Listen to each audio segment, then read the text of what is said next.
अभी तक के दो स्थान अपन ने देखे। सूत्र स्थान में तो सिर्फ सूत्र थे, हर चीज़ को सूत्रों में बताया गया था। निदान स्थान में निदान से संबंधित सारी बातें बताई थी, जिसमें निदान, पूर्वरूप, रूप, उपशय, संप्राप्ति, ये सब कुछ आ गया था। विमान स्थान में विशेष मान बताया था दोष आदि का। दोष आदि बहुत सारे भाव थे, हमने देखा था। तो अब आचार्य चक्रपाणि कहते हैं कि निदान स्थाने ज्ञात हेत्वादिना तथा विमाने प्रतीत रस दोषादि मानेन कर्तव्य चिकित्साया अधिकरणम शरीरम ज्ञातव्यम भवति। निदान स्थान से और विमान स्थान से हमें ये तो पता चल गया कि हमें चिकित्सा कैसे करनी है, क्योंकि दोष आदि का मान पता चल गया और हेतु आदि का पता चल गया हमें अच्छे से। तो जो हमें करना है उसके विषय में हमें अच्छे से पता चल गया, लेकिन जो अधिकरण है जिसके ऊपर करना है उस शरीर का ज्ञान अभी भी हमें पूरा नहीं है। तो कहते हैं निदान स्थाने ज्ञात हेत्वादिना तथा विमाने प्रतीत रस दोष आदि माने न कर्तव्य चिकित्सायाः अधिकरणम शरीरम ज्ञातव्यम भवति। जहाँ पर चिकित्सा करनी है उस चिकित्सा का जो अधिकरण है शरीर, वो भी ज्ञातव्य है, जानने योग्य है। यतो क्यों? क्योंकि अप्रतिपन्ने अशेष विशेषतः शरीरे न शरीर विज्ञान अधीना चिकित्सा साध्वी भवति। क्योंकि अप्रतिपन्ने जाने बिना, किसको जाने बिना? अशेष विशेषतः शरीरे, विशेषतः, अशेष यानी पूरा का पूरा, कुछ भी जिसमें ना छोड़े अपन, और विशेषतः यानी हर प्रकार से, विशेष भेदों से। शरीरे, शरीर में अगर हम कुछ भी विशेष रूप में अशेष छोड़ते हुए ना जाने, यानी ऐसा जाने बिना शरीर विज्ञान अधीना चिकित्सा साध्वी न भवति। शरीर के विज्ञान के अधीन जो चिकित्सा होगी वो साध्वी नहीं होती, यानी वो सफल नहीं होती। शरीर यानी शरीर का विज्ञान होना बहुत आवश्यक है हमारे लिए, विशेष ज्ञान। जिस शरीर के ऊपर हम चिकित्सा करेंगे, यदि उसको हम छोड़ देंगे एक अंश में, वो बात अगर हमने छोड़ दी, बाकी सब तो जान लिया, निदान जान लिया, विमान से संबंधित बहुत सारी बातें जान ली, लेकिन यदि हमने वो छोड़ दिया, वो शरीर छोड़ दिया जिसकी चिकित्सा करनी है, तो अभी हमारा ज्ञान अधूरा है, हमारी चिकित्सा पूरे तरीके से सफल नहीं हो पाएगी। अतः शरीरम कारण उत्पत्ति स्थिति वृद्धि आदि विशेषैः प्रतिपादयितुं शारीरम स्थानम उच्यते। इसीलिए अब आगे शारीर स्थान कहा जाता है। किसके लिए कहा जाता है? शरीर का कारण बताने के लिए, शरीर की उत्पत्ति बताने के लिए। शरीर का कारण मतलब क्या आवश्यकता है इस शरीर के बनने की, हमारे जन्म लेने की, इसकी उत्पत्ति कैसे होती है, इसकी स्थिति कैसे होती है, स्थिति यानी ये बना कैसे रहेगा, और इसकी वृद्धि कैसे होगी, इत्यादि विशेषों के द्वारा, यानी इतने सारी बातों के द्वारा इन सब बातों को बताने के लिए शारीरम स्थानम उच्यते, शारीर स्थान कहा जाता है। और इसमें भी जो दुख का उपरम है, दुख की शांति, सर्वथा शांति तब होगी जब हमें मोक्ष की प्राप्ति होगी। तो जो दुख का उपरम है मोक्ष, उसके कारण को कहने के लिए, और चिकित्सा का जो उपयुक्त पुरुष है उसके भेद आदि को बतलाने के लिए पहले कतिधा पुरुषीय अध्याय का वर्णन हम कर रहे हैं। तो इसमें दो बातें बताएंगे कि दुख का जो दुख की जो शांति है मोक्ष, उसका क्या कारण है, और चिकित्सा के लिए जो उपयुक्त है पुरुष, उसके बारे में भी डिटेल में सब कुछ बताएंगे।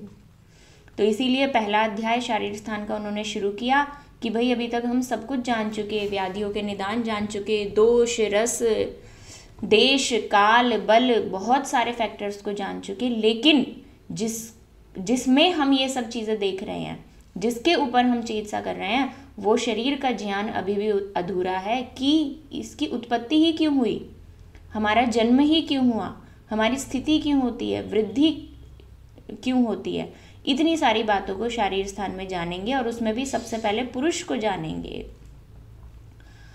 क्योंकि दुख की जो शांति होती है वो भी उस पुरुष को आधार बना के ही हम समझ सकते हैं। मोक्ष का जो कारण है वो पुरुष ही है। साथ में चिकित्सा के लिए जो उपयुक्त पुरुष आदि के भेद हैं, मतलब कौन से पुरुष की हम चिकित्सा करते हैं, तो उसके बारे में भी सबसे पहले हम पुरुष को ही पढ़ेंगे। तो अथातः कतिधा पुरुषीयम शारीरम व्याख्यास्यामः। अतः अथ मंगल सूचक है, अतः इसके आगे कतिधा पुरुषीयम शारीरम, कति कितने, धा प्रकार, कितने प्रकार का पुरुष होता है, इस बात को आधार बना के जो कहा गया अध्याय है, मतलब इस बात को आधार बनाया जा रहा है जिस अध्याय में, उसी को बोल दिया कतिधा पुरुषीय शारीर। और उस कतिधा पुरुषीय शारीर को अब हम विशेष रूप से बतलाएंगे, वी आख्यास्यामः। और कैसे बतलाएंगे? इतिहस्माह भगवान आत्रेयः, जैसा भगवान आत्रेय ने हमें बताया था ठीक वैसा का वैसा बतलाएंगे, न कम और ना ही ज़्यादा। जैसा हमारे गुरुजी ने हमें बताया हम पूरा ज्ञान आपको देंगे, थोड़ा बहुत भी हम अपने पास नहीं रखेंगे। और यही आयुर्वेद की उन्नति का एक सबसे बड़ा कारण है।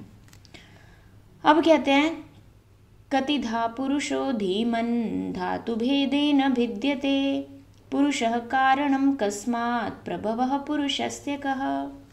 जैसे विनय ने उस दिन बहुत सारे क्वेश्चन पूछे थे कि सृष्टि उत्पत्ति क्या है, ये पुरुष क्या है, प्रकृति क्या है, किस चीज़ के लिए हो रही है ये सब चीज़ें। तो जब हम पढ़ते हैं तो ऐसे डाउट्स आना स्वाभाविक है हमारे लिए कि ऐसा क्यों हो रहा है, ये क्या है। तो इसलिए अध्याय को भी वो प्रश्न से ही शुरू कर रहे हैं, जो स्वाभाविक प्रश्न हमारे मन में आते हैं। कतिधा पुरुषो धीमन्, धीमन् कतिधा पुरुषः, कतिधा कितने प्रकार का पुरुष होता है। धातु भेदेन भिद्यते, धीमन यानी धी किसको कहते हैं? बुद्धि को। और ये संबोधन है, तो हे बुद्धिमान, बुद्धिमान कितने प्रकार का पुरुष होता है, किसके आधार से? धातु भेदेन, धातु के भेद से भिद्यते, यानी धातु के भेद से जो अलग अलग करके बताया जा सके, ऐसा पुरुष कितने प्रकार का होता है। फिर कहते हैं पुरुषः कारणम कस्मात्, और पुरुष कारण क्यों होता है, कस्मात् किस वजह से पुरुष कारण होता है। कारण का अर्थ टीका में साफ किया गया है। ये कहते हैं पुरुषः कारणम कस्माद् इति, कस्माद् हेतुः पुरुषः संसारे प्रधानम स्थायी कारणम। पुरुष और प्रकृति, इसी से आगे की प्रक्रिया शुरू होगी। जब तक पुरुष नहीं होगा तब तक अकेली प्रकृति कुछ नहीं कर सकती। तो इस संसार में जो प्रधान और स्थायी कारण है वो पुरुष क्यों होता है, कस्माद् हेतुः किस कारण से होता है। तो इसका भाव ये है कि पुरुषः कारणम कस्मात्, पुरुष इस संसार में प्रधान कारण किस वजह से है। कारण यानी प्रधान कारण, कस्मात् किस वजह से है, पुरुषः पुरुष। कहाँ पर? इस संसार में पुरुष प्रधान कारण किस वजह से है। अगला प्रश्न है, पहला एक प्रश्न तो पहले ही हो चुका था कि पुरुष कितने प्रकार के हो सकते हैं, धातु भेद से। धातु यानी ऐसी वस्तु जो धारण कर रही है, तो पुरुष को धारण करने के हिसाब से अगर हम डिवाइड करें तो पुरुष कितने प्रकार के हो सकते हैं, उसी में हमें पता चल जाएगा कि ये पुरुष है क्या। पहले प्रश्न का जवाब मिल जाएगा। फिर दूसरा है कि पुरुष कारण, प्रधान कारण किस वजह से है इस संसार में। अगला प्रश्न है प्रभव पुरुषस्य कः, पुरुष का प्रभव क्या है। प्रभव यानी उत्पत्ति, पुरुष क्यों उत्पन्न हो रहा है। प्रभवः कारणम, यहाँ प्रभव कारण से लिया, कारण यानी कोई भी कार्य कारण की वजह से होता है, तो कारण उत्पत्ति करवाता है। तो पुरुष का प्रभव क्या है, यानी पुरुष का कारण क्या है, उसकी उत्पत्ति के पीछे क्या कारण है। तो 3 प्रश्न हो गए। चौथा प्रश्न है किम अज्ञोज्यः, किम क्या, अज्ञ है वह या ज्ञ है, यानी वो सब कुछ जानता है, या वो पुरुष ऐसा है जो नहीं जानता, कोई और ऐसी चीज़ है जो जानती है चीज़ों को। तो किम अज्यो ज्यः, ये अगली बात हो गई। किम अज्यो में संयोग हो गया, किम हलंत का था, उसमें आके मिल गया। फिर उससे अगला प्रश्न है सनित्यः किम अनित्यो निदर्शितः, वह नित्य है, किम, किम यानी क्या, सनित्यः क्या वह नित्य है, किम अनित्यो या फिर वो अनित्य है, निदर्शितः बतलाया गया है, यानी उस पुरुष के लिए क्या कहा गया है कि वो नित्य है या अनित्य है, वो नष्ट हो सकता है या नहीं हो सकता, उसकी सत्ता हमेशा रहेगी, क्या वो ज्ञाता है या फिर उसके विपरीत है जो कुछ नहीं जानता। प्रकृति का, प्रकृति क्या होती है, विकाराः के विकार क्या होते हैं, किम लिंगम पुरुषस्य च, और पुरुष का लक्षण क्या होता है, कैसे पता चलेगा हमें कि ये पुरुष है, किम लिंगम पुरुषस्य च, निष्क्रियम च स्वतंत्रम च वशिनम सर्वगम विभुम। निष्क्रियम जो निष्क्रिय है, जो स्वतंत्र है, जो वशी है, जो सर्वज्ञ है, सब जगह जाने वाला है, जो विभु है। तो इतनी सारी बातें किसके लिए बोली हैं, वदंती आत्मानम, आत्मानम यानी आत्मा को वदंती कहते हैं, ये सब कहते हैं आत्मा को कि आत्मा निष्क्रिय है, वह स्वयं कुछ नहीं कर सकता, आत्मा स्वतंत्र है, आत्मा वशी है। वशी यानी वो खुद किसी के वश में है या वो वश में करके रखता है किसी को। वशी से क्या भाव लेंगे हम यहाँ पर,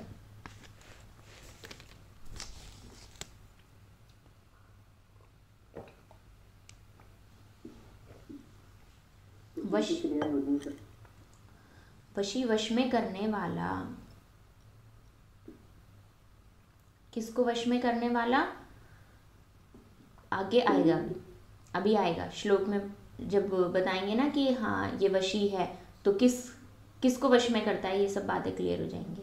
तो इसको भी हम छोड़ते हैं क्योंकि आगे ही क्लियर करते हैं। निष्क्रियम, वो कहते हैं कि आत्मा को लोग क्या कहते हैं कि वो निष्क्रिय है, वो स्वतंत्र है, वो वशी है, वश में करने वाला है, वो सर्वज्ञ है, सभी जगह जाने वाला है, और वो विभु है। विभु यानी व्यापक है, वो तो सब जगह रहता है, सब जगह जा सकता है वो आत्मा।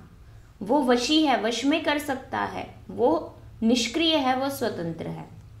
तो अब उल्टी बातें हो गई ना, अगर वो निष्क्रिय है तो वो वशी कैसे होगा।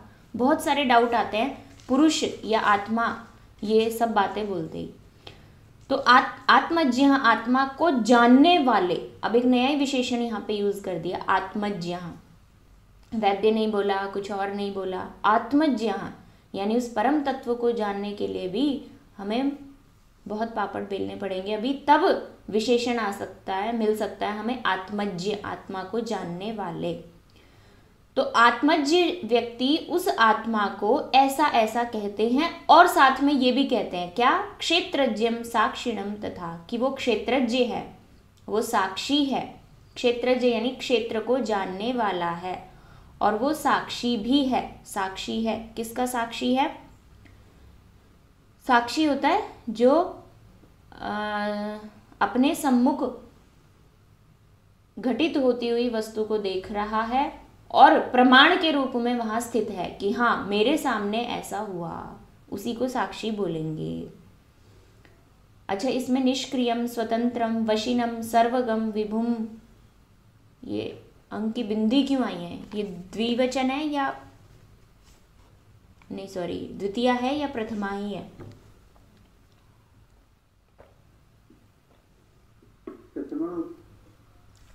प्रथमा होगी। तो फिर ऐसा क्यों आया,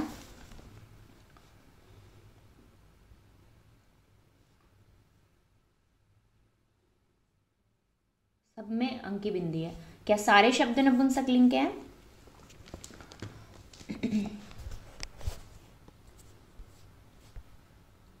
चलिए कल सोच के बताना है आपको, विनय बताएगा, ठीक है। आगे चलते हैं। कहते हैं तो कितनी बातें हो गई, कतिधा पुरुषो धीमन धातु भेदेन भिद्यते पुरुषः कारणं कस्मात् प्रभवः पुरुषस्य कः किमज्योज्यः स नित्यः किमनित्यो निदर्शितः प्रकृति का विकारः के किं लिंगं पुरुषस्य च निष्क्रियं च स्वतन्त्रं च वशिनं सर्वगं विभुं वदन्त्यात्मानमात्मज्ञः क्षेत्रज्ञं साक्षिणं तथा निष्क्रियस्य क्रिया तस्य भगवन् विद्यते कथम। भगवन, हे भगवान, यदि वो निष्क्रिय ही है तो फिर उसकी क्रिया कैसे विद्यते होती है। कथम, किस प्रकार से, तस्य उसकी क्रिया विद्यते होती है, किसकी, उस आत्मा की क्रिया कैसे होती है। ऊपर तो आपने बोला कि भाई आत्मज्ञ लोग उसको कैसा बताते हैं, आत्मज्ञ लोग उसको निष्क्रिय कहते हैं, स्वतंत्र कहते हैं, वशी कहते हैं। अगर वो निष्क्रिय ही है तो उसकी क्रिया कैसे होती है। स्वतंत्र चेद, अब एक एक शब्द को लेके प्रश्न, डाउट पूछ रहे अपने कि आपने बोला कि आत्मज्ञ लोग उसको निष्क्रिय कहते हैं, तो अगर वो निष्क्रिय है तो वो क्रियाओं में कैसे लिप्त हो जाता है, वो क्रियाएं कैसे करता है। आगे कहते हैं अगर वो स्वतंत्र है, दूसरा शब्द बोला था कि वो स्वतंत्र है, स्वतंत्र चेद अनिष्ट आसु कथम योनिषु जायते। अगर वो स्वतंत्र है तो अनिष्ट योनियों में क्यों उत्पन्न हो जाता है। स्वतंत्र है ना, जो व्यक्ति स्वतंत्र होगा वो हमेशा अपना हित करने की सोचेगा। कोई इतना पागल कोई नहीं होता कि वो स्वतंत्र है कुछ भी करने के लिए और वो अपने लिए ही बुरा कर दे। जो स्वतंत्र होता है वो तो हमेशा अच्छा काम करता है। अपने हाथ में कोई पावर दे दे एक दिन के लिए तो अपन अपने लिए तो अच्छा ही करेंगे। तो यदि वो स्वतंत्र है तो अनिष्ट योनियों में, योनि यानी जाति, अनिष्ट जातियों में वो कैसे उत्पन्न हो जाता है। जैसे एक मनुष्य योनि हो गई और अलग अलग तरीके की योनियां हैं, तो जो अनिष्ट स्वरूप वाली योनियां हैं उनमें क्यों चला जाता है वो आत्मा, उनमें जाएगा क्यों, क्योंकि उनमें चेतना होती है। पहले अध्याय में हमने पढ़ा कि 9 प्रकार के द्रव्य होते हैं, पंच महाभूत, काल, दिशा, आत्मा और मन। तो सजीव या सचेतन वस्तु का निर्माण करना है तो उसमें आत्मा और मन की आवश्यकता होगी ही होगी।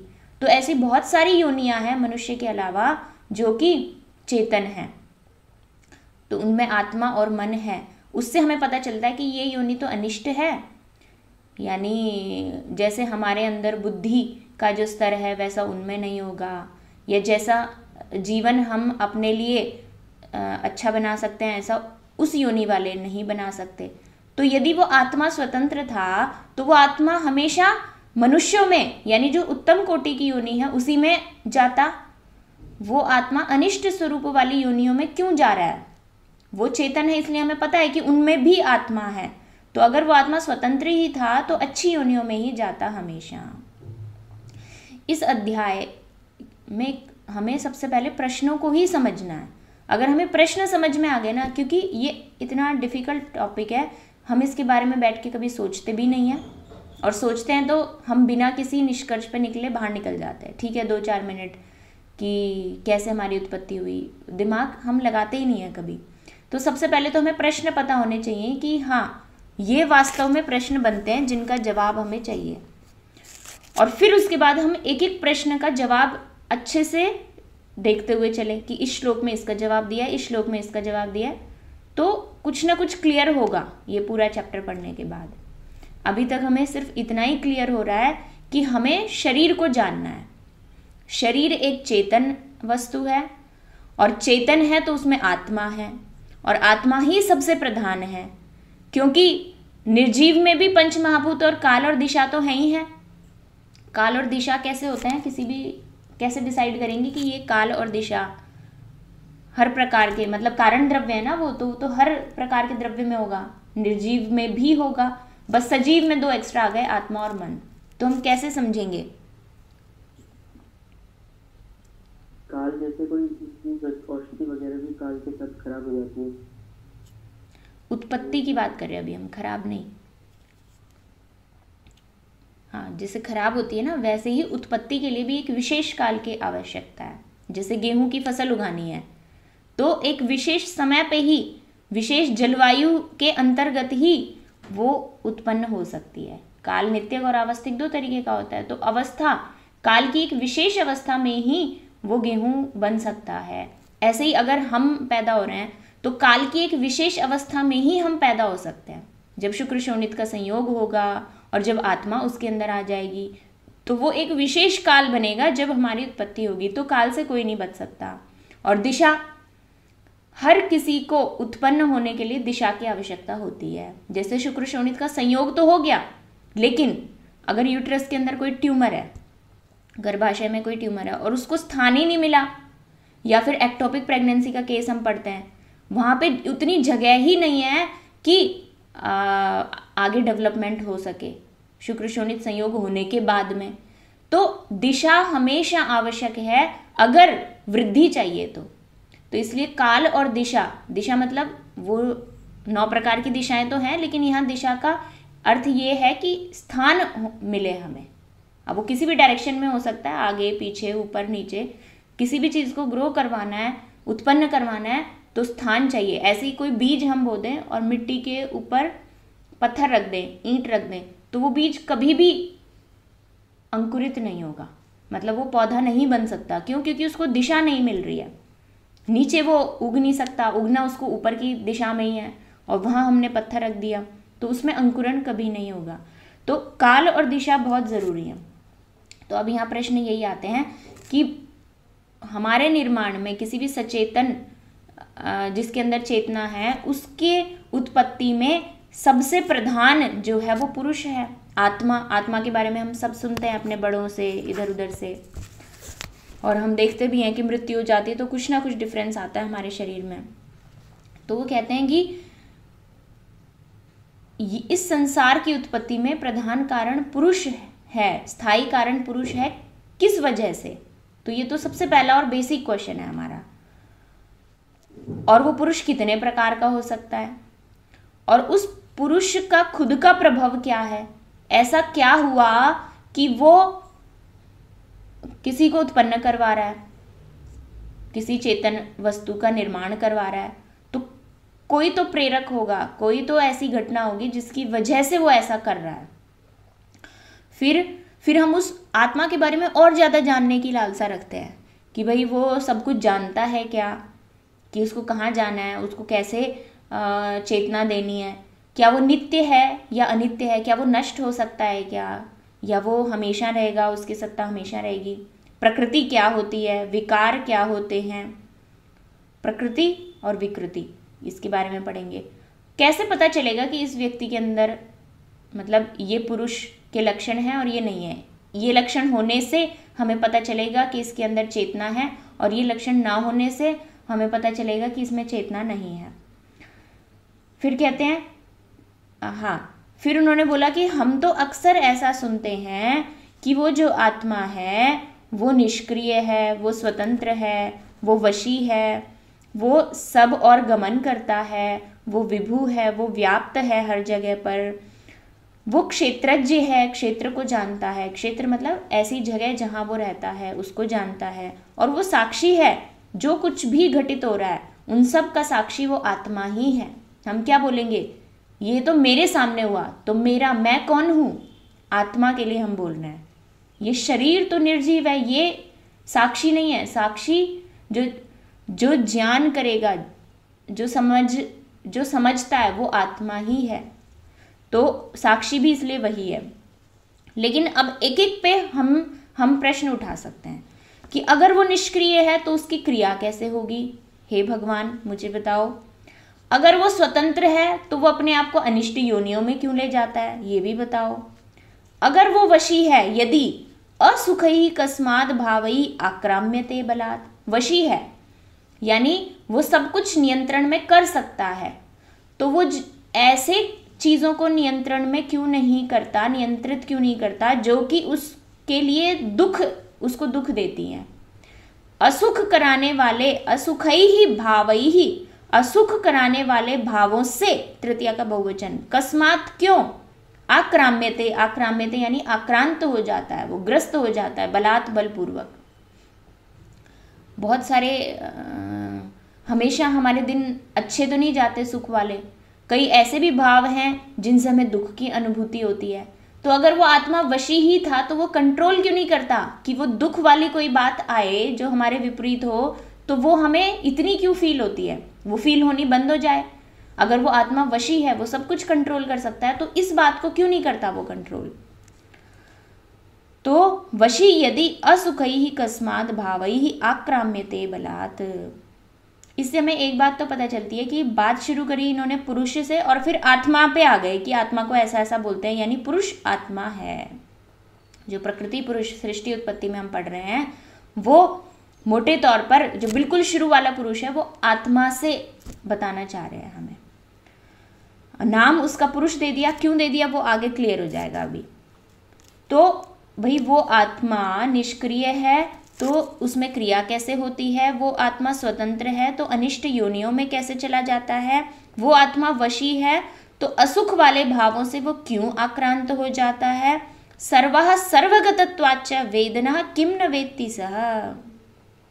और यदि वो सर्वग है, पहला पॉइंट हो गया अपना निष्क्रिय, स्वतंत्र हो गया, वशी हो गया, अब अगला पॉइंट है सर्वग, वो सब जगह जा सकता है।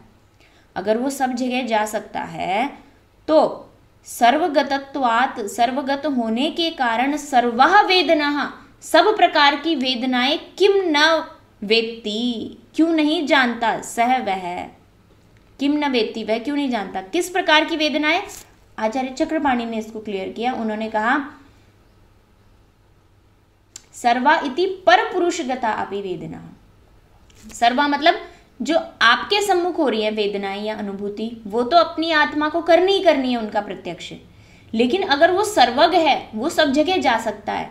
तो जैसे मेरा भाई या मेरी बहन कोई रहता है दिल्ली में, तो उसकी भी अपनी एक आत्मा है, तो उसकी आत्मा के सुख दुख को क्यों नहीं पहचान पा रहे हम।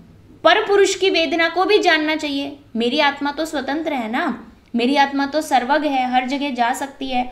तो अगर वो हर जगह जा सकती है तो किसी दूसरी जगह पर या मेरे सामने ही, कई बार ऐसा ही होता है कि घर में 5 लोग हम रहते हैं लेकिन दूसरा दुखी है, किस बात पर दुखी है, कैसे दुखी है, उसकी वेदना की हम अनुभूति नहीं कर सकते। हाँ, अनुमान जरूर लगा सकते हैं। जैसे कोई समान घटना हमारे साथ घटित हो जाए तो हम, अरे इसको भी अभी इतनी ये प्रॉब्लम हो रही होगी, क्योंकि जब ऐसा होता है तो मुझे भी ऐसी वेदना होती है, चाहे वो सुख की हो चाहे दुख की हो। तो हम अनुमान लगा के प्रत्यक्ष कर सकते हैं, क्योंकि उसका प्रत्यक्ष हमने भी किया है। लेकिन बिना बताए या बिना सिचुएशन देखे, अपनी आंखों से देखे हम अनुमान भी नहीं लगा पाएंगे। तो अगर वो सर्वग है तो क्यों नहीं वो हर बात को, सारी प्रकार की वेदनाओं को जान लेता। सर्वः सर्वगतत्वाच्च वेदना किम न वेत्ति सः। फिर कहते हैं न पश्यति विभु कस्मात्। अब आप बोल रहे हो कि वो तो विभु है, सर्वग है और विभु। अगर सर्वग है तो दूसरे की आत्मा के अंदर जाके उसकी भी वेदना को जान ले, दूसरे पुरुष की। और अगर वो विभु है तो हर जगह क्यों नहीं चला जाता। वो पहाड़ के पीछे क्या हो रहा है, वो तो ज्ञान तो उसी को हो रहा है, तो पहाड़ के पीछे क्या हो रहा है इसका ज्ञान भी उसको होना चाहिए। तो इसलिए बोला न पश्यति, न पश्यति नहीं देखता है। शैल कुड्य तिरस्कृतम, शैल और कुड्य से तिरस्कृत, तिरस्कृत यानी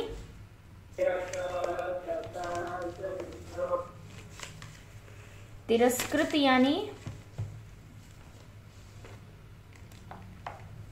तिरस्कृत यानी ढकी हुई।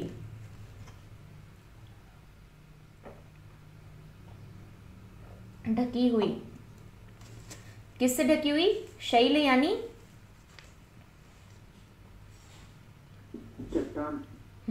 चट्टान या पहाड़, और कुड्य यानी दीवार।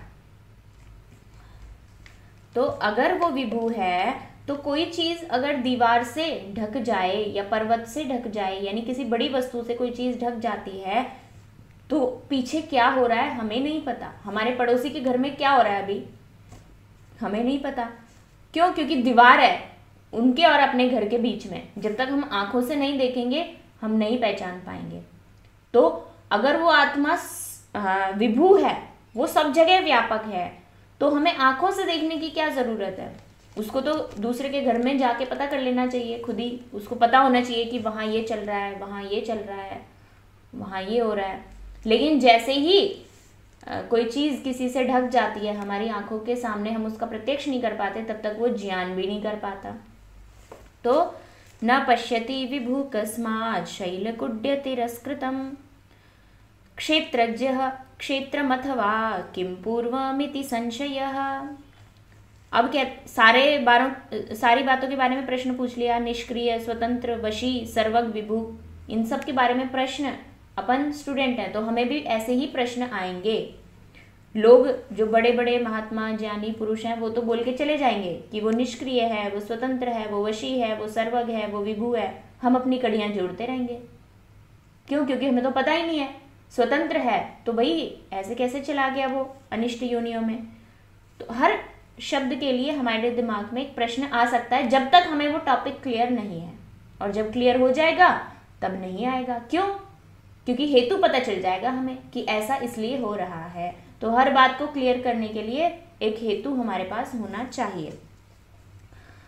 तो कहते हैं स्वतंत्रश्चेदनिष्टासु कथम योनिषु जायते वशी यद्य सुखै। कौन सी संधि है?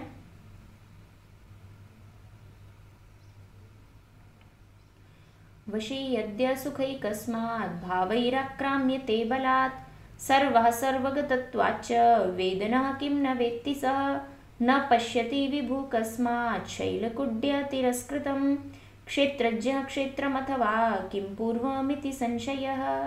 अब ये भी एक बहुत बड़ा अगला पॉइंट था हमारा, क्षेत्रज्ञ है वो।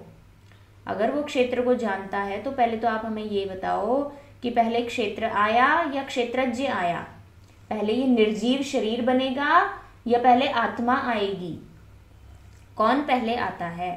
पहले शुक्र शोणित का संयोग होगा या फिर पहले आत्मा आएगी तब शुक्र शोणित का संयोग होगा? तो वो क्षेत्रज्ञ अथवा क्षेत्र किम पूर्वम, इनमें से क्या पहले आता है? इति संशय। ये तो हमारे पास बहुत बड़ा संशय का प्रश्न है, संशय का विषय है।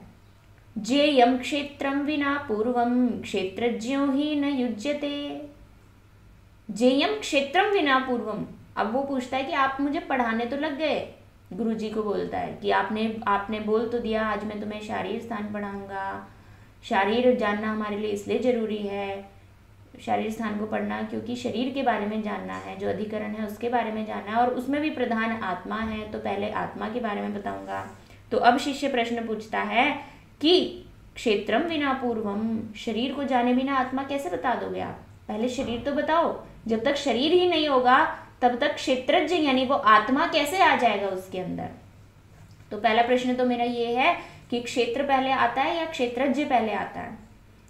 और क्षेत्र को जाने बिना मैं क्षेत्रज्ञ को कैसे जान लूं?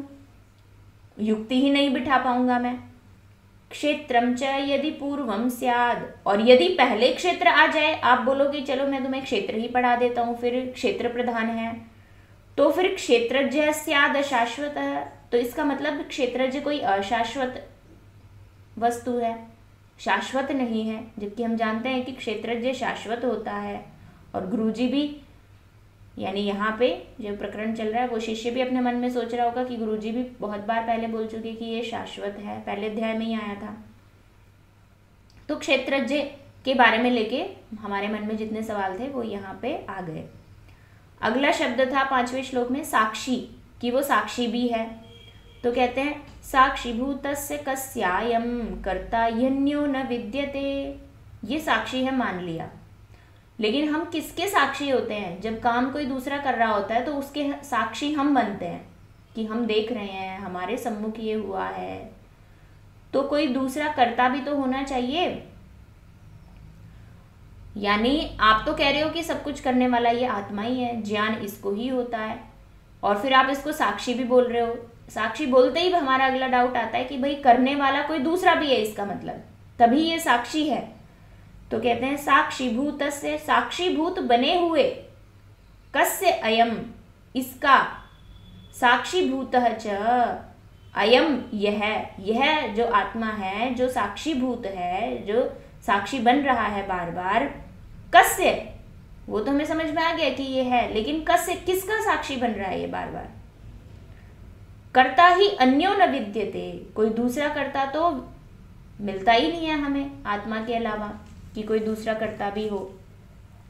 तो यह किसका साक्षीभूत है, क्योंकि अन्य कोई कर्ता हमें नहीं मिलता।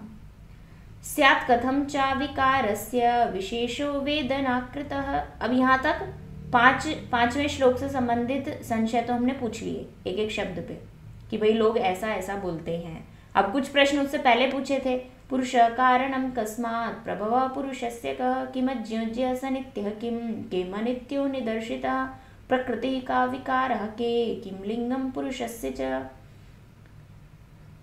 ठीक है, यहाँ तक के अलग क्वेश्चन थे। अब कुछ और नए सवाल पूछ रहा है शिष्य। कह रहा है साक्षीभूतश्च कस्यायं कर्ता यन्यो न विद्यते। ये हो गया। अब अगली लाइन में कहते हैं स्यात् कथं च विकारस्य विशेषो वेदनाकृतः। कई लोग ऐसा भी बोलते हैं कि ये अविकारी है, आत्मा निर्विकार है, अविकारी है।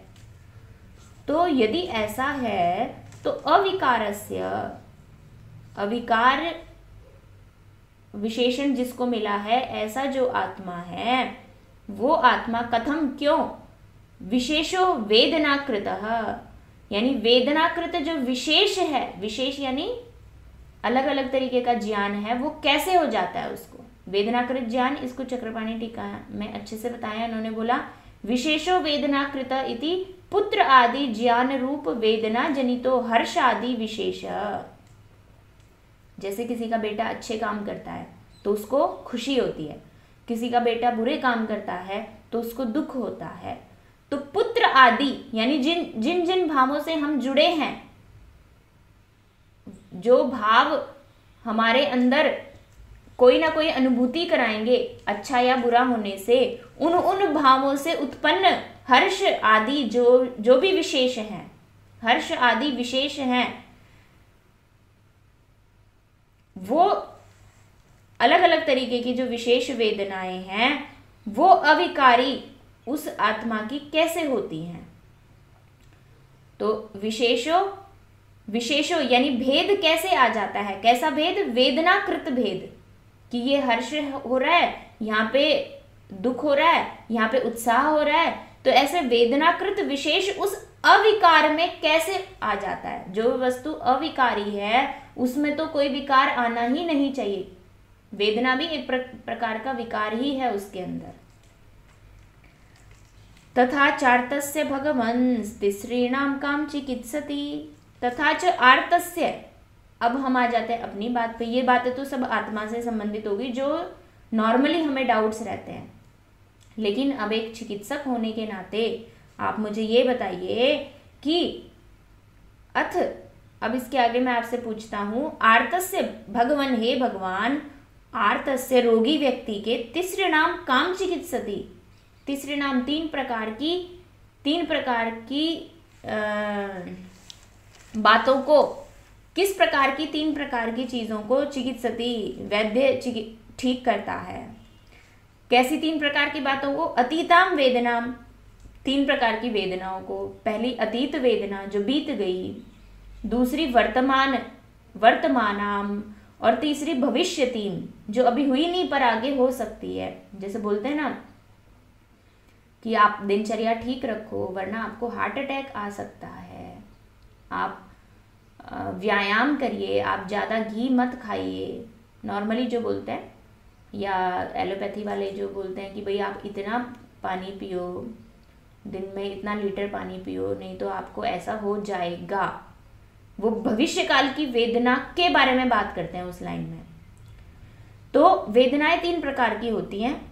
अब यहाँ बोला कि भाई वो वेदना उसको हो रही है, अविकारी को, तो इसलिए ये प्रश्न भी उसी से संबंधित हुआ, वेदना वाला, कि अगर ये वेदना उसको हो रही है तो वेदना तो तीन प्रकार की होती है। एक ऐसी वेदना जो अभी आई नहीं है, अगर हार्ट अटैक होगा तो वेदना होगी, हम खुद भी परेशान होंगे, हम शोक में चले जाएंगे, हम दुखी होंगे, हमारा मन जो है वो अवसाद में चला जाएगा, और हमारे परिवार वाले भी दुखी होंगे। तो ये एक वेदना हुई ना। ऐसे ही अतीत वेदना, वर्तमान वेदना, वर्तमान यानी जो अभी चल रही है, अभी भी हम कुछ ना कुछ महसूस कर रहे हैं हमारे शरीर में, कुछ भी हो सकता है वो, किसी को भूख नहीं लग रही है, किसी को शरीर में दर्द हो रहा है, तो अलग अलग तरीके की वेदनाएं हो सकती हैं। तो वेदनाओं को 3 कैटेगरी में डिवाइड किया कि भाई वो वेदना उस आत्मा को हो रही हैं। तो पहला डाउट तो यही है कि वो आत्मा को होनी नहीं चाहिए वेदना, वो अविकारी है फिर भी उसको वेदना हो रही है। और दूसरा डाउट अब ये है कि वो जो 3 प्रकार की वेदनाएं हैं, वेदना 3 प्रकार की हो सकती हैं, जो अभी आई, जो जा चुकी हैं अतीत वेदना, जो वर्तमान में चल रही हैं, और जो भविष्यत काल में आ सकती हैं ऐसी वेदनाएं। तो कहते हैं भविष्यन्त्या असंप्राप्ति रतीता या अनागमः सांप्रतिक्या अपि स्थानम नास्त्यर्थे संशयो यतः। तो कहते हैं इन 3 ही, ये जो 3 प्रकार की वेदनाएं हैं, इनका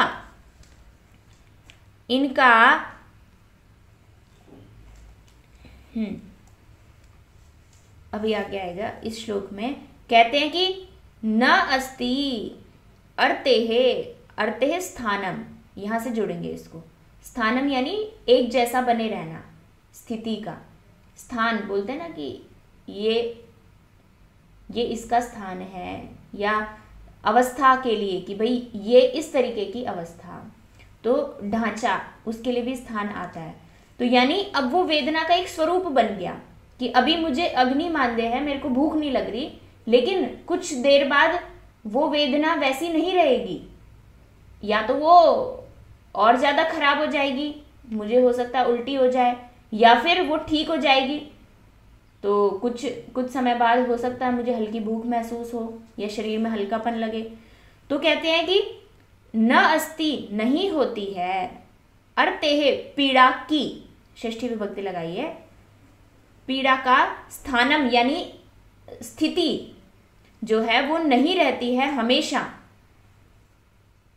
हमेशा उस पीड़ा की स्थिति जो अभी वर्तमान में है, या जो पहले बीत चुकी, या जो अब आने वाली है, ये तीनों प्रकार की वेदनाओं की हमेशा एक जैसी स्थिति नहीं होती है। तो ये थोड़ा सा डिफिकल्ट श्लोक था, इसका अन्वय अपने को शुरू ही यहां से करना है। न अस्ति अर्तेः स्थानम, पीड़ा का स्थान नहीं होता हमेशा, अतः संशय, इसलिए हमें संशय है। कैसी पीड़ा का स्थान नहीं होता? भविष्यन्त्या यानी जो आगे होने वाली हैं, होंगी। असंप्राप्ति यानी जो अभी तक नहीं हुई है। और अतीतायाः अनागमः, और जो अतीतायाः अनागमः 3 प्रकार की बताई इन्होंने। जो अतीत यानी बीत चुकी है उसका अनागम। अच्छा, ये भविष्यन्त्या असंप्राप्ति एक वर्ड है, तो इस श्लोक को 2 हिस्सों में तोड़ेंगे हम। भविष्यन्त्या असंप्राप्ति, आगे आने वाली है लेकिन वो अभी तक नहीं आई। जो अतीताया, अतीत थी जो बीत चुकी, उसका अनागम, वो अब नहीं आएगी। और सांप्रतिक्या जो अभी चल रही है। ये 3 प्रकार की वेदनाएं तो हमें पता है, लेकिन ये वेदनाएं भी हमेशा एक जैसी नहीं होती। तो इन पीड़ाओं का भी स्थान नहीं होता, स्थिति नहीं होती, अतः संशय, इसलिए हमें वेदनाओं के बारे में भी संशय है कि वो जो आत्मा इन वेदनाओं की अनुभूति कर रहा है वो किस तरीके से वेदनाओं की अनुभूति कर लेता है। कभी वही एक जैसी वेदना में रहना चाहिए उसको, लेकिन कभी तो वो वेदना उसको लगने लग जाएगी, कभी उस वेदना के स्वरूप का परिवर्तन हो जाएगा। चाहे वो वेदना अतीत वाली हो, चाहे वो वर्तमान वाली हो, चाहे वो आने वाली हो, भविष्यत काल की वेदना हो। तो इस श्लोक को एक बार फिर से पढ़ना, ये डिफिकल्ट श्लोक है, ये पार्ट ही पूरा डिफिकल्ट है। यहाँ से स्यात् कथं च विकारस्य विशेषो वेदनाकृतः अथ चार्तस्य भगवन् तिसॄणां कां चिकित्सति अतीतां वेदनां वैद्यो। तो अब हमारे लिए बहुत बड़ा सवाल है कि हम कैसी वेदना की चिकित्सा करेंगे, क्योंकि उस वेदना में तो परिवर्तन संभव है बहुत जल्दी। तो अथ चार्तस्य भगवन् तिसॄणां कां चिकित्सति, तीनों में से हम कौन सी वेदना की चिकित्सा करनी है हमें? अतीत वाले की, वर्तमान की, या जो नहीं आई। कई बार हम उसकी भी चिकित्सा करते हैं कि भाई हार्ट अटैक नहीं हो तुझे तो तू ऐसा कर ले, तो भविष्यत काल की वेदना थी पर चिकित्सा हम उसकी आज कर रहे हैं कि तुम ऐसा ऐसा करो। बीते हुए की भी कई बार चिकित्सा करते हैं हम। किसी को कोई दुख हुआ तो उसका कुछ विपरीत तरीके का असर पड़ा, तो हम ऐसी योजना बनाते हैं कि वो वाली वेदना ठीक हो सके इस व्यक्ति में, और वर्तमान वेदना का भी हम उपचार करते हैं। तो कहते हैं कि कैसी वेदना का हम उपचार कर रहे हैं, जबकि ये वेदनाएं तो स्थिर नहीं है शरीर में, और वो वेदना जो जिसकी अनुभूति करने वाला कौन है? पुरुष है। इसलिए ये वेदना पे भी सवाल आ गया, थोड़ा सा ट्रैक से हटके। तो भविष्यन्त्या असंप्राप्तिरतीताया अनागमः सांप्रतिक्या अपि स्थानं नास्त्यर्थे संशयो ह्यतः कारणं वेदनानां किमधिष्ठानमुच्यते। उन वेदनाओं का कारण क्या है, उन वेदनाओं का अधिष्ठान क्या है। और ये वेदना लाने का जो मूल उद्देश्य था वो ये भी था कि हमें हर चीज़ को चिकित्सा से जोड़ना है। हम जो भी पढ़ रहे हैं उसको हमें तो चिकित्सा करनी है, तो हमने शरीर को पढ़ा, आत्मा को पढ़ा हमने, और वो सारी वेदनाएं उस आत्मा को होती हैं। तो अल्टीमेटली हमें ये तो पता चलना चाहिए कि हम किस तरीके की वेदना को शांत कर रहे हैं उस आत्मा से संबंधित। इसलिए भी वेदना का प्रश्न लास्ट में लेके आ गए, ये जो चिकित्सा ओरिएंटेड है। तो कहते हैं कारणम वेदना नाम किम। अब सीधा ही प्रश्न पूछ लिया कि उन वेदनाओं का कारण क्या है, वो वेदनाएं होती ही क्यों हैं। किम अधिष्ठान उच्यते, और उन वेदनाओं का अधिष्ठान सही सही बताओ आप हमें, क्या है उन वेदनाओं का अधिष्ठान। क्व चैता वेदना सर्वा निवृत्तिम यान्त्यशेषतः। और अगर मैं चाहूँ एक वैद्य होने के नाते कि मैं इन वेदनाओं को सर्वथा शांत कर दूं, मतलब हो ही ना ये वेदनाएं मुझे, तो परेशानी की जड़ ही खत्म हो जाए, तो क्व यानी पहले भी आया था क्व,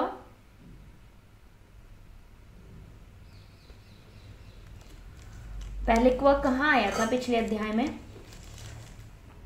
तो मतलब कहाँ, वो आमाशय का वर्णन करते शायद। हाँ, उसमें भी आया था, प्रश्न पूछे थे ना अभी 8वें अध्याय में उन्होंने, क्व वमनादि नाम प्रवृत्ति निवृत्ति, जो 8 प्रश्न पूछे थे ना अलग से, शायद वहाँ भी था। ठीक है, तो एक बार आप रिवाइज कर लेना अभी, क्योंकि वो हाँ, क्वच निवृत्ति ही, पेज नंबर 273 टीका वाला। क्वच वमनादीनां प्रवृत्ति ही, क्वच निवृत्ति ही। तो क्व कई बार पहले भी आ चुका, क्व यानी कहाँ, कुत्र। तो कहते हैं क्व चैता वेदना सर्वाम निवृत्तिम यान्ति। वेदना, ये जो वेदनाएं हैं, सर्वा वेदना, ये सब प्रकार की वेदनाएं निवृत्तिम यान्ति, निवृत्ति को ही प्राप्त कर जाएं, यानी ये बचे ही ना, खत्म हो जाए ये वेदनाएं।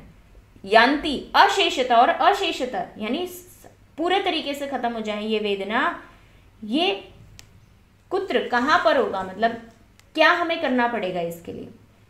क्व चैता वेदना सर्वहा निवृत्तिम, कहाँ पर ये वेदनाएं निवृत्ति को प्राप्त कर लेंगी पूर्ण प्रकार से, तो मोक्ष पर कर लेंगी, तो तब आगे जाके मोक्ष समझाएंगे। फिर कहते हैं सर्वविद सर्वसन्यासी सर्वसंयोग निःसृतः एकः प्रशांतो भूतात्मा कैर्लिंगैरुपलभ्यते। सर्वविद, अब आत्मा के बारे में इतनी सारी कहानी हो गई, फिर से प्रश्न पूछ रहे हैं। सर्वविद, जो सर्वविद है, सब कुछ जानने वाला है। सर्वसन्यासी, और जो कैसा है, सन्यासी यानी त्यागी, सभी चीजों को छोड़ने वाला है, जो सर्वसन्यासी है। सर्व संयोग निःसृत है, प्रत्येक प्रकार के संयोग से जो निःसृत है, दूर निकला हुआ है, संयोगों से जो दूर निकल सकता है। हम जानते हैं कि वो आत्मा बच भी सकता है। तो जो सर्व सन्यासी है, सभी प्रकार की चीजों का त्याग कर देता है, सभी प्रकार के संयोगों से निवृत्त हो सकता है, सब कुछ जानने वाला है। एकः, वह एक, प्रशांतो, प्रशांत भूतात्मा, कई लिंगई उपलभ्यते, उसको हम किन लक्षणों से जाने कि ये आत्मा है। इत्यग्निवेशस्य वचः श्रुत्वा मतिमतां वरः। अब ये सारी बातें कौन कर रहा था? अग्निवेश कर रहे थे। तो इति, इस प्रकार के अग्निवेश के वचन को सुनकर, यानी ये जो बात शुरू की थी ना ऊपर, कतिधा पुरुषो धीमन, हे धीमन, हे बुद्धिमान श्रेष्ठ, हे गुरुजी, गुरुजी से पूछ रहे हैं वो, तो कितने प्रकार का ऐसे ऐसे होता है, ये अग्निवेश ने पूछा। तो धीमन संबोधन है उनके गुरु के लिए, यानी पुनर्वसु आत्रेय के लिए। तो इत्यग्निवेशस्य वचः श्रुत्वा मतिमतां वरः। मतिमतां, मतिमत जो बुद्धिमान हैं उनमें भी जो श्रेष्ठ है, बुद्धिमानों में भी जो श्रेष्ठ हैं, कौन? पुनर्वसु आत्रेय। ऐसे वो पुनर्वसु आत्रेय पुनर्वसु आत्रेय यथावत प्रोवाच, यथावत यानी जैसे शिष्य ने प्रश्न पूछा वैसे वैसे ही उन्होंने बोला, सर्वम सब कुछ बोला। कब बोला? अग्निवेशस्य वचः श्रुत्वा, अग्निवेश के वचन को सुनकर बोला उन्होंने। प्रशांत आत्मा पुनर्वसु, तो प्रशांत आत्मा भी पुनर्वसु का विशेषण है और मतिमतांवर भी पुनर्वसु का विशेषण है। तो कैसे पुनर्वसु ने यथावत प्रोवाच, यथावत कहा सब कुछ, मतिमतांवर बुद्धिमानों में जो सबसे ऊपर है, और जो प्रशांत आत्मा है जिनकी स्वयं की आत्मा बहुत ही शांत है।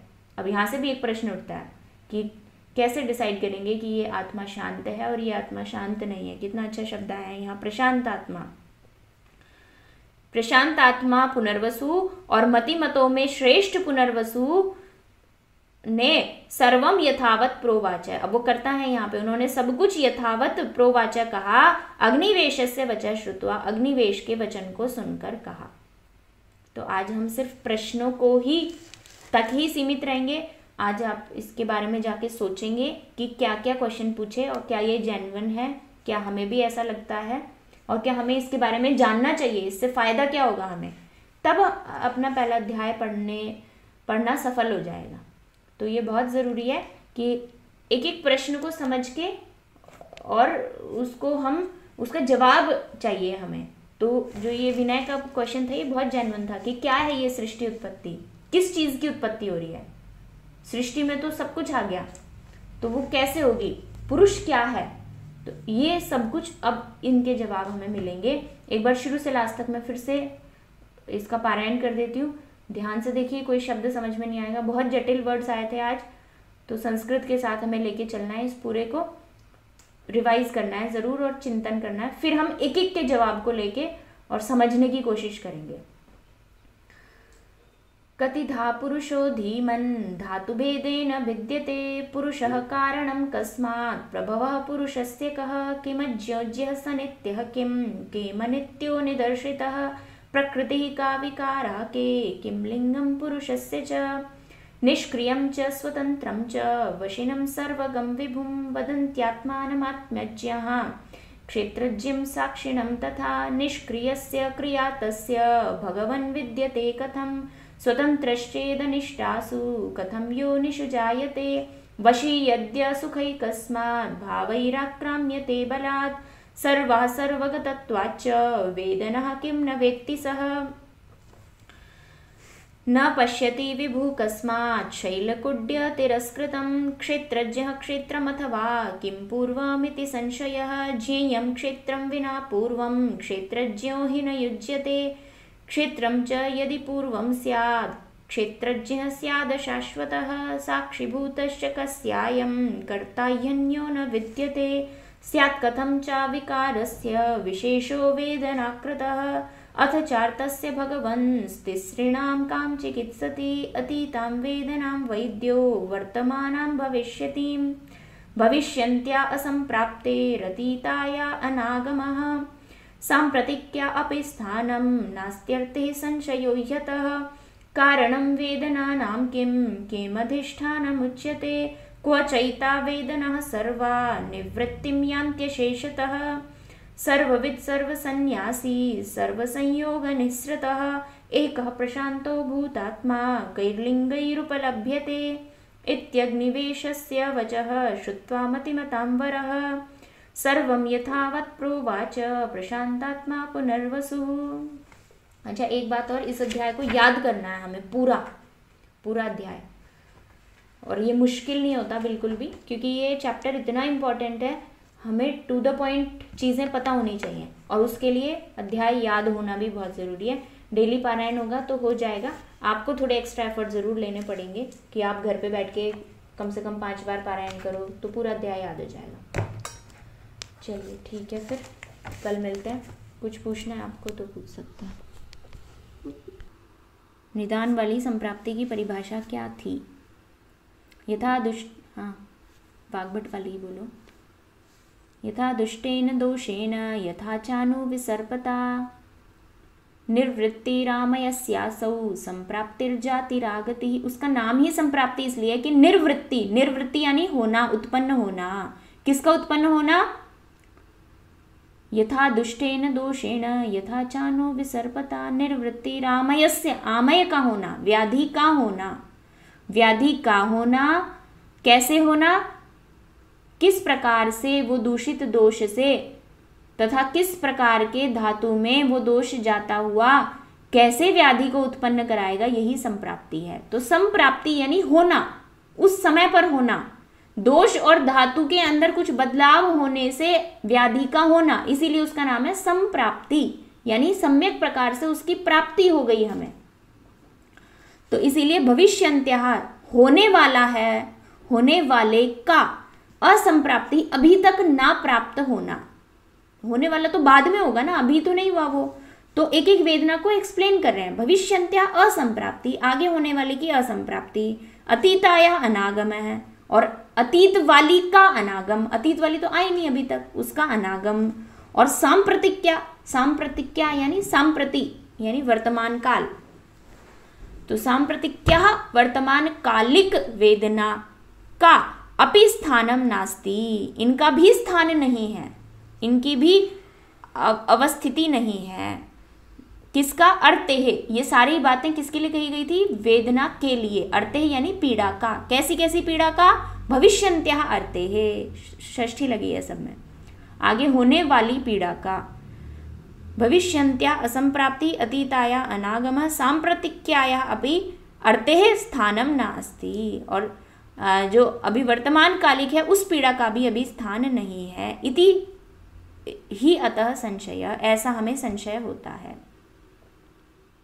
समझ आया? तो ये इन प्रकार की पीड़ाओं से मतलब बताना क्या चाहते हैं? थोड़ा सा डिफिकल्ट है ये बताना ये चाह रहे हैं कि भाई 3 प्रकार की वेदनाएं हैं, तो हम कौन सी वेदना की चिकित्सा करते हैं, जबकि इनकी तो ये वेदनाएं तो स्थिर नहीं है, आज कुछ कल कुछ। अभी वो अतीत वाली की भी हम चिकित्सा कर रहे हैं, अभी वाली की भी कर रहे हैं, बाद वाली की भी कर रहे हैं, और वो वेदनाएं भी अपने स्वरूप में स्थिर नहीं है। जैसे जो आज है, जो वर्तमान है, वो कल को अपना स्वरूप भी बदल सकती है। तो इन पीड़ाओं का स्थान नहीं है, स्थान से जोड़ना है। जब तक स्थान शब्द को नहीं पकड़ेंगे ना, इस श्लोक का मर्म समझ में नहीं आएगा। अर्थे स्थानम न अस्ति अतः संशय, इसलिए हमें संशय होता है इन वेदनाओं में कि हम काम चिकित्सति, वैद्य किसकी चिकित्सा करता है। समझ आया अब? जी।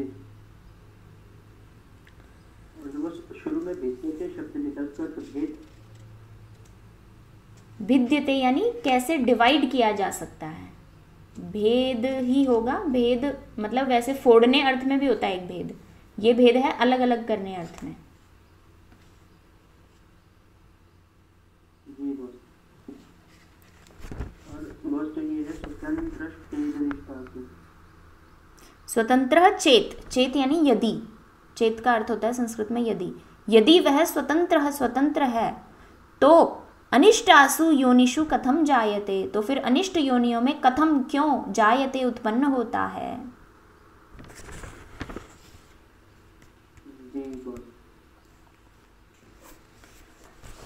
चलिए, अच्छा वो तुम्हारा एक वो था ना जो भेजा था श्लोक, और कुछ है इस अध्याय का?